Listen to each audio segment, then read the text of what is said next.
Olá, amigos e amigas, bom estar com vocês em mais esta reflexão sobre os Salmos. Nosso salmo de hoje é o segundo, salmo de número 2. Se você quiser, pode acompanhar aí em sua Bíblia impressa ou em sua Bíblia digital. Eu chamo este salmo em seu título assim: A Humana Rebeldia ante a Divina Soberania. O Salmo 2 faz parte de um conjunto de salmos que são chamados de salmos régios, salmos reais, salmos ligados à questão da monarquia, à sua entronização.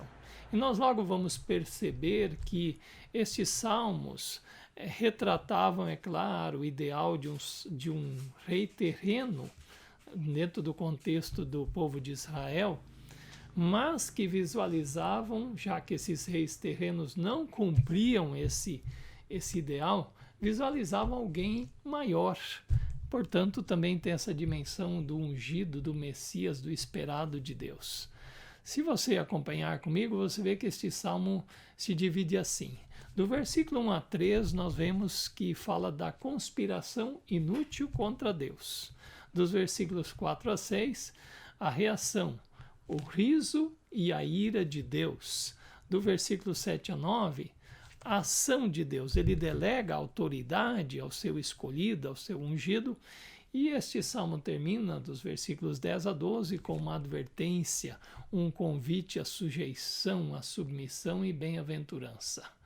Ele é atribuído a Davi, ainda que não esteja no título, conforme palavra dos apóstolos em Atos, no seu capítulo 4, versículo 25.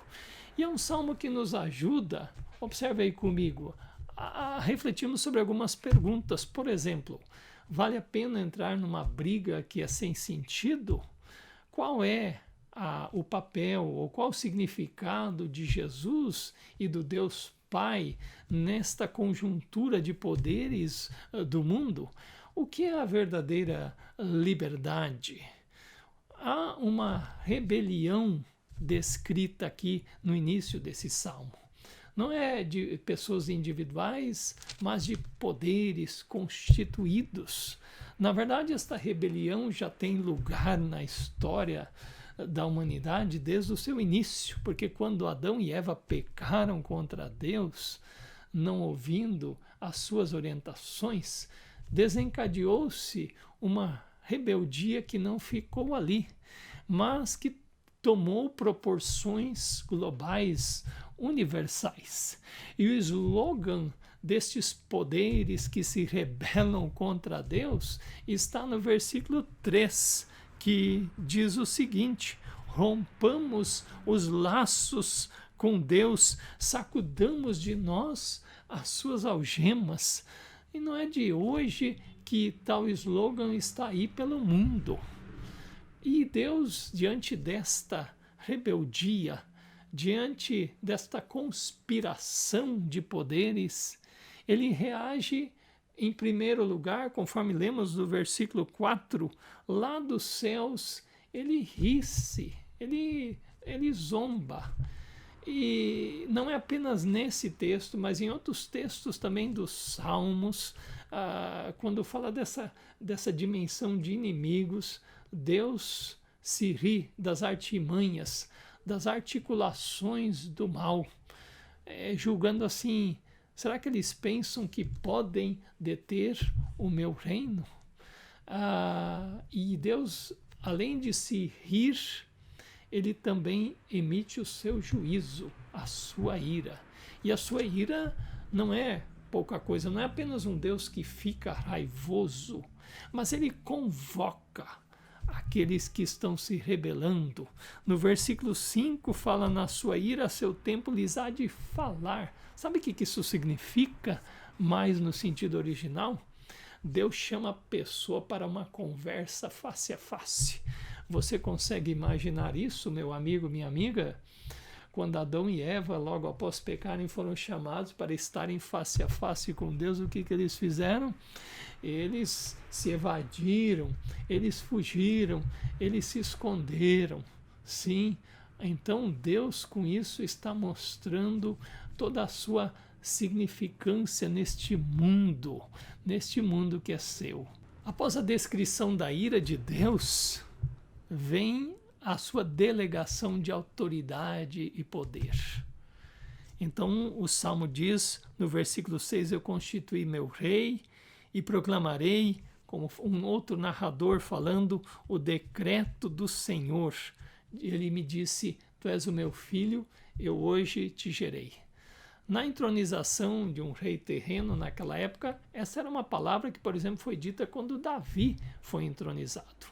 Deus mantinha uma relação como que adotando o rei de Israel como seu filho.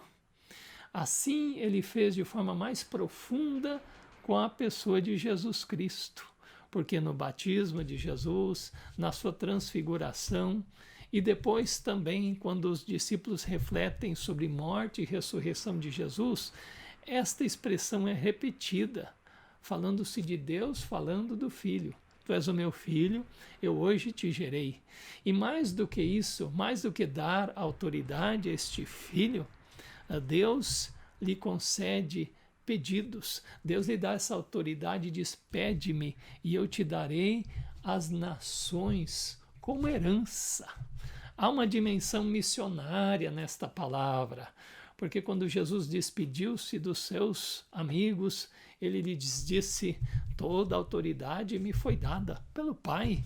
Vão, portanto, e façam discípulos de todas as nações.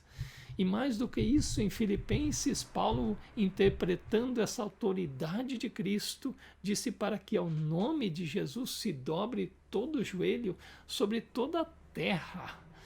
E, portanto, aí está bem definido de que o mal está com os dias contados, porque a soberania do Filho há de se alastrar por toda a terra.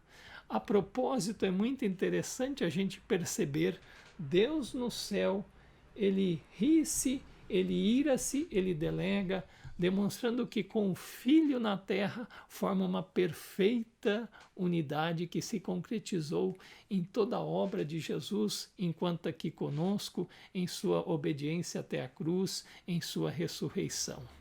Os versículos finais deste salmo são uma exortação para que haja uma transformação na vida desses poderes que se rebelam. Veja você que eles falam, ó reis, agora vocês sejam prudentes e deixem-se advertir. Sim, está como que dizendo na nossa linguagem, para que os dias de vocês não terminem de forma terrível nesta rebelião contra Deus. Fiquem espertos. E a segunda linha desse versículo 10, nesse paralelismo tão bonito que está aí, paralelismo da poesia hebraica, ao invés de deixem-se advertir, fica melhor, conforme o termo hebraico yazar, deixem-se disciplinar. Ora, disciplinar é uma ação divina. Foi o que Deus fez com o seu povo enquanto estava no deserto. Em Deuteronômio nos diz que Deus os disciplinou porque os amava como filhos. E agora perceba você, este disciplinar, ensinar o caminho certo, que transforma também a relação com Deus, um coração sujeito a Deus, que transforma as atitudes de quem se deixa disciplinar, mostra para nós uma transformação grandiosa que se espera daqueles que são rebeldes, daqueles que estão distantes, daqueles que não querem se sujeitar. Porque quando se deixam disciplinar, então todo o seu coração, a sua índole é transformada para uma sujeição alegre, uma sujeição grata ao Senhor dos Senhores, ao Rei dos Reis. E nesse sentido, você vê que no versículo 11 há um convite de servir ao Senhor, de alegrar-se nele com todo o tremor. Servir ao Senhor com alegria, diz o Salmo 100. Servir aqui tem um sentido mais profundo apenas do que ser servo, escravo, Mas como nós lemos, por exemplo, no cenário da libertação do Egito, quando Moisés falava para o faraó a palavra de Deus, deixe ir meu povo para que me sirva, é o mesmo verbo daqui, o verbo hebraico, queria dizer, deixa ir meu povo para que me preste culto. Veja que coisa maravilhosa este temor, este servir, este cultuar a Deus com alegria, este sujeitar-se à disciplina, reverência ao Filho, para que se preste culto a Ele com temor e com tremor. E o versículo 12 traz esta dimensão da sujeição ao Filho para que não se pereça no caminho. Sim, de novo aqui a palavra caminho, que também já faz parte do Salmo 1. Terminando este salmo com uma bem-aventurança. Meus queridos, minhas queridas, este salmo, na verdade, tem para nós realmente uma relação interessante com o Salmo 1. Lá no Salmo 1, falava-se do justo que servia a Deus e do ímpio que se afastava de Deus. Aqui neste salmo não é apenas um, mas são poderes constituídos que se rebelam contra Deus e que são chamados a se sujeitar nesta dimensão global ao Rei dos Reis, Senhor dos Senhores. Na verdade, Apocalipse vai nos retratar esse conflito também de reis, poderes que se levantam contra Deus, mas que são aniquilados. Aliás, uma outra relação com o Salmo 1.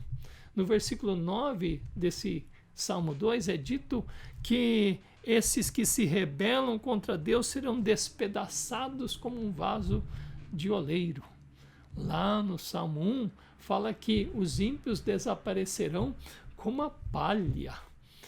E além do mais, este Salmo 1 dizia que o justo é como aquele que, ao obedecer, sujeitar-se a Deus, está plantado junto às águas e que floresce.